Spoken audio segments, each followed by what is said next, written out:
Alright, here we go, everybody. This is Fireknight 3 giving you the last predictions for the regular season before I begin my set of predictions for the playoffs. So, without further ado, let's get things started. First things first, I must say that in week 16, I ended up going neutral. I had 8 games correctly predicted and 8 games incorrectly predicted. Um, After that long streak of getting things pretty well right, it had to come to an end somewhere. So, yeah, that being the case, let's take a look at predictions at the moment and what I think is going to happen. First off, Arizona Cardinals, I believe will go 7-8-1, be very close to being neutral, but because of that tie, that doesn't happen.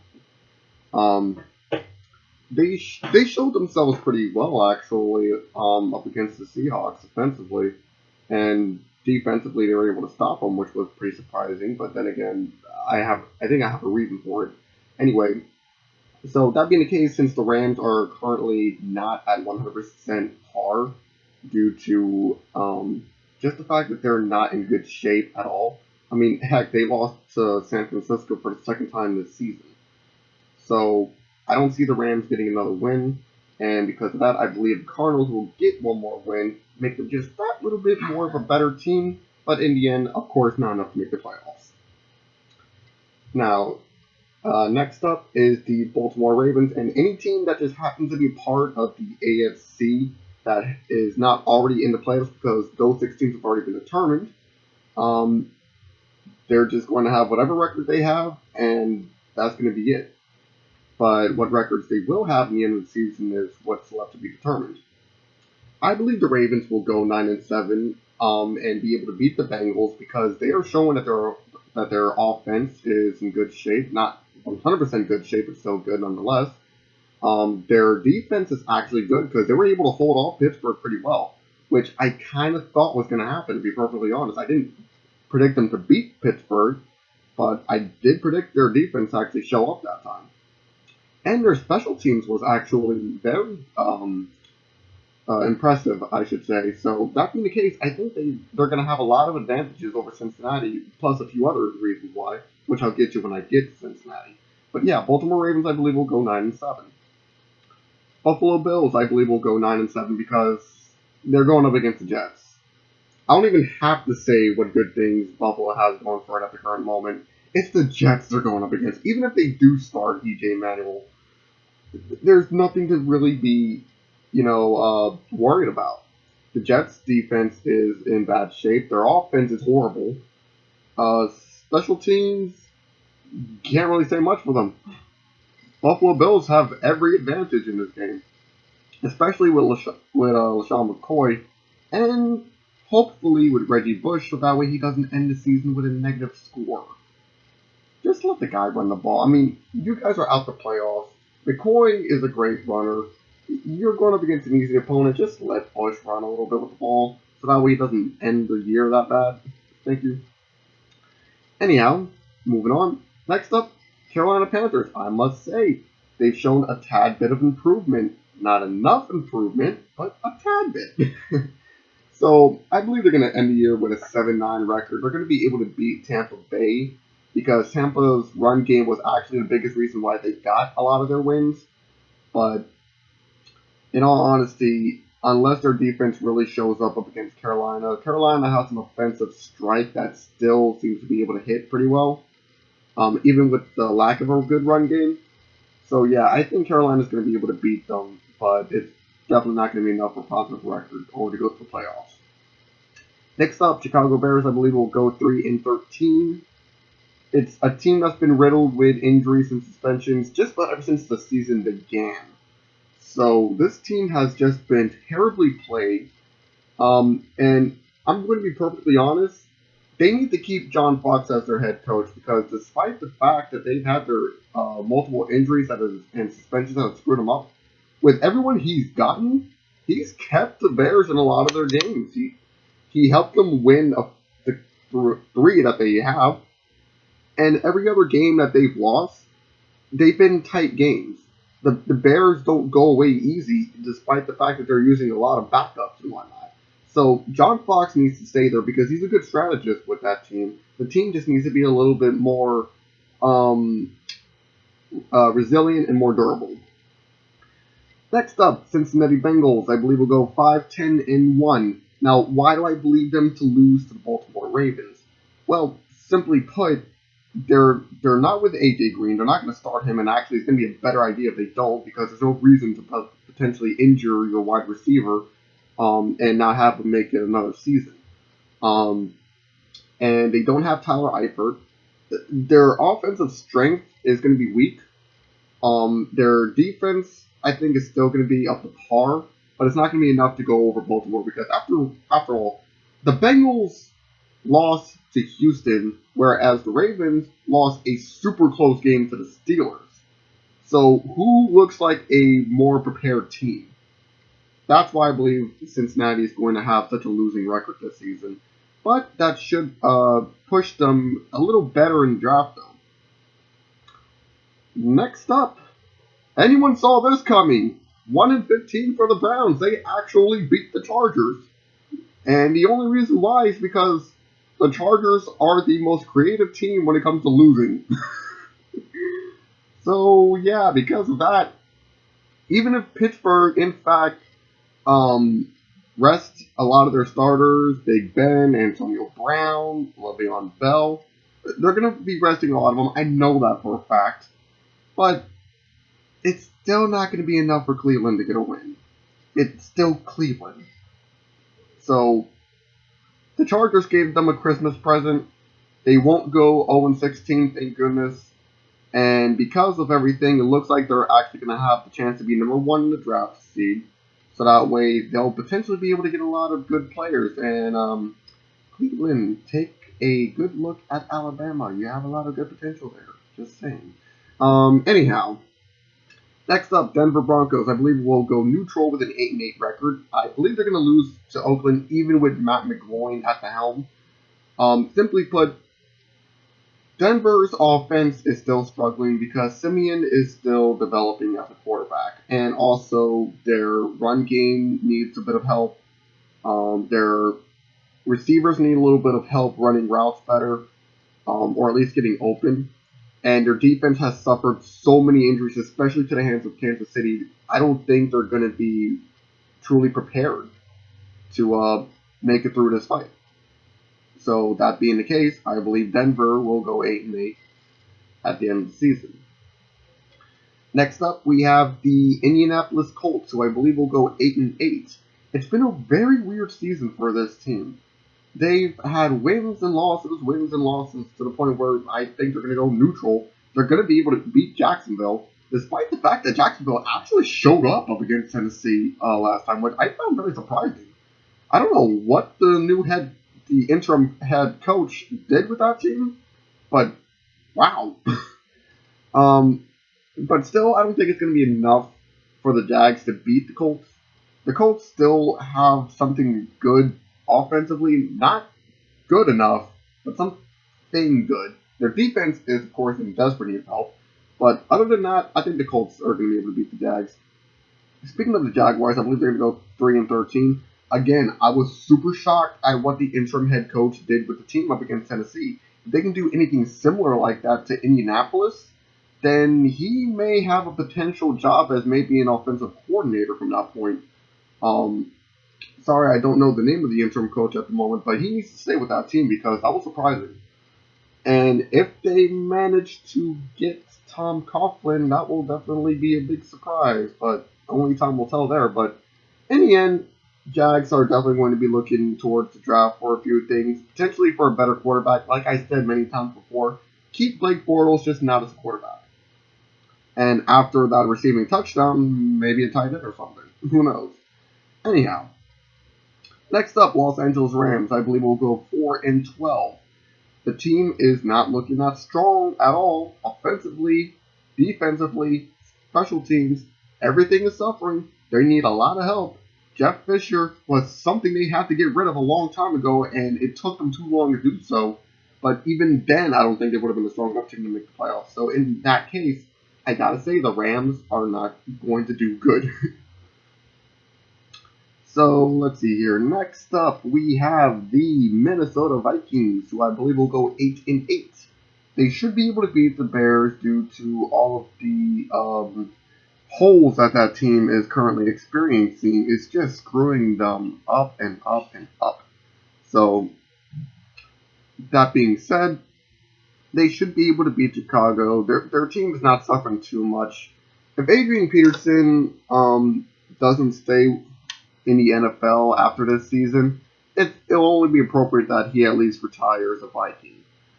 Because I believe he's not going to be starting up against the Bears in this game. But either way, the Vikings are strong enough of a team that they'll be able to beat the Bears no problem. At least that's what I'm thinking. Anyhow, next up, New Orleans Saints, I believe, will go 7-9, losing to Atlanta because the team is still offensively very strong. And I will argue that they have one of the strongest offenses of any team in the league. But their defense is just nothing. It's like running through a gigantic pile of confetti with this team. You can destroy their defense easy. I was surprised Tampa didn't beat them, actually. So, that being said, 7-9 New Orleans Saints. You guys definitely are going to need to take advantage of your draft for defense. And also free agency, I should say. Next up, we have the New York Jets, who I believe will go 4-12. With the quarterback issue this team has, the fact that I think there's a problem with offensive coordination. I like Todd Bowles. I like Todd Bowles as their head coach. He seems very calm, even under terrible situations. He maybe should stay, if not head coach, at least give him some other job there, because he can be calm in very tight situations. But as for the rest of the team, they desperately need help all across the board. And up against Buffalo, it's just not going to happen. So 4-12 for the Jets. At least they're going to be able to take advantage in the draft. Next up, Philadelphia Eagles. Philadelphia, I don't like you for what you did to my Giants. I don't like you at all. Screw y'all. Anyhow, Philadelphia Eagles, I believe, are going to lose to the Dallas Cowboys because, despite everything, crap, I'm forgetting his name at the current moment. Sorry about the noise. Jarrett Jones, head coach for the Cowboys, he's done a spectacular job with this team. And they have said in the NFL articles, according to the NFL reporters, that they are still going to drive as hard as they can into the playoffs with Ezekiel Elliott and with Dak Prescott. Now, they're also saying that Tony Romo is expected to get a few plays in, which is a really, really good thing. This is a way to show what he has to offer to other teams that are in need of quarterbacks.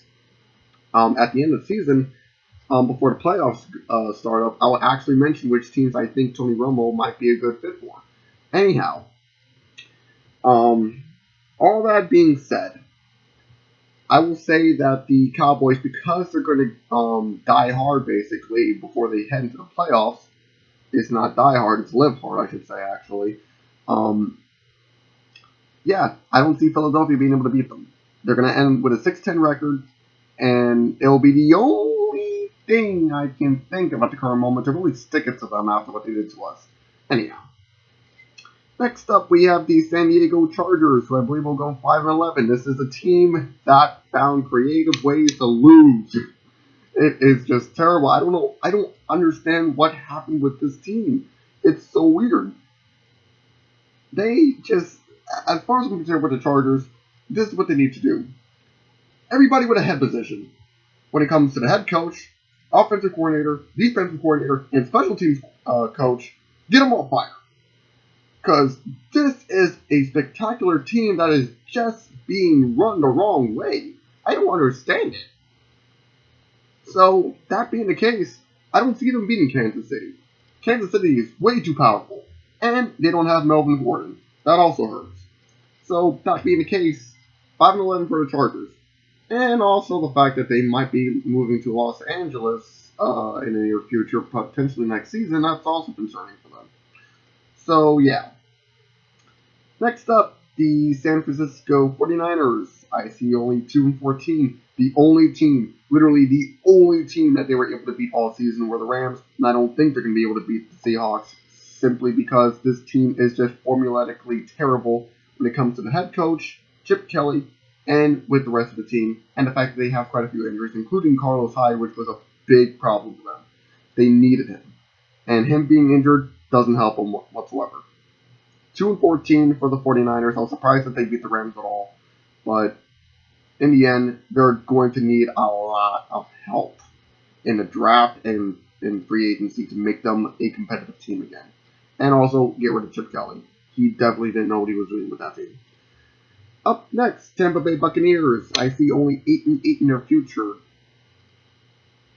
It's neutral, but it's definitely not beneficial to get into playoffs. So that's all I can really say with this team. Offensively, I'm going to say this. They need to do something about their aggressive style of football because that's the biggest reason they lost almost every game that they've lost this season and why I believe they'll lose to Carolina. They are too aggressive with trying to get the ball downfield in the air, and they're a little too predictable in that case as well. You're on 3rd and 1. You shouldn't be trying to go for all of it on 3rd. You need to try to at least get that down so you can give yourself more chances. It's just a better idea. So they just need help there. The run game, of course, needs help due to the suspensions and whatnot. Defensively, maybe a little bit of help, not too much. Also, they need to practice their receivers a little better. But who knows, to be perfectly honest. Buccaneers are a weird team at the current moment, and next year they may have a better shot at playoffs, but who knows. Next up, Tennessee Titans, I believe will go 8-8. They suffered a huge hit with the loss of Marcus Mariota for the rest of the season, even though it was only up against the Jaguars and up against the Texans at the end of the whole thing. But still, that was a huge blow to them. And even still, I don't think they're going to be able to beat the Texans. So, Titans just, to be honest, this team looked like they were more prepared for the playoffs than the Texans were. But once the Texans switched over from Osweiler to Savage, that became a different story. So, I'll say the Titans end 8-8. And I'm not 100% sure what they need to improve. Maybe their defense. But all in all, I think this is a team that's going to need to look for a good backup quarterback. Because Castle, I don't think, is their best option.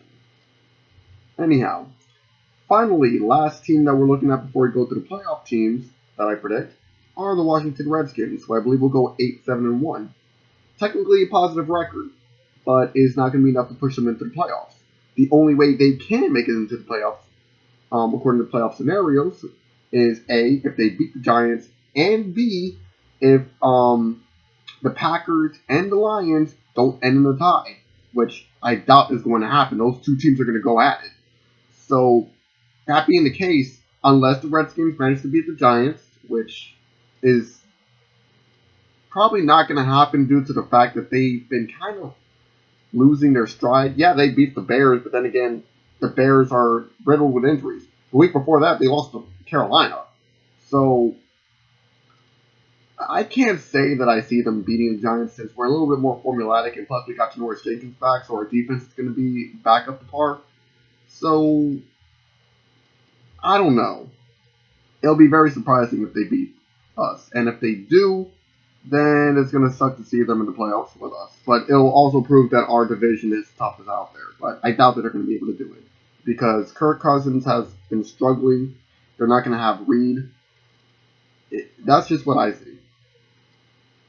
So now we go over to the wild card. First off, I believe the Lions will immediately, with a 9-7 record being the second best team in the NFC North, immediately lose to the Packers for the third straight time this season. That's messed up. It's one thing to lose to one team in your division twice in the same season. That's normal. When you end up losing to that team 3 times in the same season because of playoffs, that's screwy. So, I'm sorry, even with Darius Slay, I don't see the team being able to beat the Packers. They did not give Dallas that good a fight, and because of which, it's not going to happen for the Lions. I'm sorry, guys. Let's see here. Next up, the Houston Texans, the only team from the AFC South, I believe will immediately lose to the Chiefs because, yeah, they'll be able to beat the Titans, but that's about as strong a team as that team is going to be able to beat. And the Chiefs are by no means pushover. So the Texans are just going to be hit with another loss in the playoffs. What can you do? Next up, we have the Miami Dolphins, 10-6. Very good. Second best team in the AFC East. They go up against the Steelers. They're not winning. They are not going to win. I don't care if you have Matt Moore, which actually turned out to be a darn good quarterback. Excuse me. I don't care if you have Jay Ajayi, who is a superb running back. Miami's defense is their problem. Their defense is not good. Their special teams is not good. Whereas Pittsburgh, despite going up against one of the best run-stuffing teams in the league and one of the better special teams in the league, Pittsburgh is not going to be easy to beat. They're going to be resting their starters. Their starters are going to be at full strength up against Miami. No way Miami beat Pittsburgh in the playoffs. And finally, the Seattle Seahawks. 9-6-1, number one team in the NFC West. They'll beat San Francisco because San Francisco is currently San Francisco with the hint of Chip Kelly in it. But the problem with the Seahawks is the fact that they're not offensively strong due to something being an issue with their offense, and it's a mystery to be perfectly honest. Now, that's what some people. Some people have the theory that it's because Russell Wilson getting it from Sierra, all this noise, like, that could be, screwing his mind up. And to be perfectly honest, I wouldn't doubt that, but I don't know. It can't really be that. I don't know if it could be, but Seattle's been struggling offensively for that weird reason, whatever it is. And the fact that they'll be going up against the New York Giants, our defense will shut them down pretty easily. And their defense, yeah, it's going to be a clash of whose offense can overcome. It's not going to be a show of defense. It's going to be a show of better overcoming the offense. That's what it's going to be. And in the end, I believe the Seahawks won't be able to pass us. So now, divisional round. First off, the Atlanta Falcons, who will end 11-5 from what I'm predicting, being the number one team in the NFC South, to get that second seed and first round bye, I believe will immediately lose to the Packers. Why? Flying Falcons offense, terrible Falcon defense. That's all you have to say with this team. This is a team that has struggled defensively all season. And it's not getting better going into the playoffs. So I don't see them being the Packers. Plain and simple. They may be able to get over them to score, but the Packers are going to be able to get over them more. Next up, Kansas City Chiefs, 12-4, second best team in the AFC West. They're not going to beat New England. New England is simply too prepared. Yes, Kansas City has one of the best special teams out there at the current moment. Their defense is super strong, and their offense has multiple weapons. Here's the problem. New England does not have one of the best special teams out there, that's a fact, but their defense and their offense more than well compensates for that. Their offense is too smart, and their defense is too strong. Kansas City will give New England a good fight, but it will not be enough. Next up, New York Giants, 11-5, second best team in the NFC East. I don't see us beating Dallas. I don't see us pulling a hat trick with them. We figured Dallas out, and we are a different team when we go into the playoffs. We are strong, but the problem is Dallas is going to try to figure us out, and we're going to be in Arlington. We are not going to be able to beat them a second time in our own house. They will not let that happen. I know that for a fact. And since Philadelphia kind of showed what it takes in order to beat us, which is to pretty much not have Janoris Jenkins on the field, which is probably not going to happen in the playoffs, but more importantly, rule out Odell Beckham Jr. That's a favorite target of Manning's. He is super good receiving the ball and everything, but if you manage to double cover him or to make him, a less preferable target, or force Eli to throw it to him just to intercept him, that's what Philadelphia did in order to beat us. And that is something that Dallas may take into consideration in order to beat us if they figure that out. But even still, I just think Dallas is going to be able to beat us. But only time can tell. Next up, we have the Pittsburgh Steelers beating the Oakland Raiders. The Oakland Raiders, who were the number 2 seed in the AFC at the moment, I believe that they're going to end up being number 1 team in the AFC West with a 13-3 record with Matt McGloin at the helm. I don't see him being able to beat Pittsburgh because unless he knows the team's formula very well and he's just as good as Derek Carr is, if not maybe a little better, but I truly have no idea of how to know that until we see how he performs up against Denver. As far as I'm concerned, they're not going to be able to beat Pittsburgh. Pittsburgh's defense is terrible. Not the worst defense, but it's not good. I can say that with confidence. Their offense is just simply too strong, and it will be able to overcome even Oakland's defense. Oakland will not be able to pull one of those comebacks in the end. So, hooray for Oakland making the playoffs, but I don't see them beating Pittsburgh. Next up, the conference matchups. I believe Green Bay will lose to Dallas in the conference matchup, despite the fact that Green Bay will be a 10-6 team, being the number 1 team in the NFC North. It's not going to happen. Why? Green Bay's defense won't have an answer for Dallas. The problem with Green Bay's defense at the current moment is they cannot stuff and pressure the quarterback at the same time. They can only do one at a time. That's what I've been seeing with this team, because of which Dallas is going to be able to get through them pretty easily, whereas Green Bay is going to be able to get over Dallas' defense pretty well. But in the end, it's going to be a much more consistent ground game or air game, depending on which one Dallas prefers, because it's not going to be even across the board with those two. I know that for a fact. So, as far as I'm considered, Green Bay won't have a good enough answer for Dallas. It will be a close game, but it will go Dallas' way in the end, unless the referees screw it up. That's what I'm predicting. Next up, Pittsburgh Steelers, I believe, despite going 11-5, being the number 1 team in the AFC North, will lose to the New England Patriots simply because, yes, Pittsburgh has a great offense, but what did I say before? Their defense is bad. And I didn't compliment them on their special teams either. New England is going to be able to overwhelm them when it comes to both offense and defense. Ben's going to have a problem. So, that being the case, Pittsburgh Steelers making it all the way to the conference matchup, but not to the Super Bowl. And finally, Super Bowl. I believe it will still be a close match between the Dallas Cowboys and the New England Patriots, but in the end, it's still going to go to the Patriots because despite Dallas' amazing offense, their defense is not going to be strong enough to stop the Patriots. And Patriots' defense will, in fact, be able to stop Dallas very well.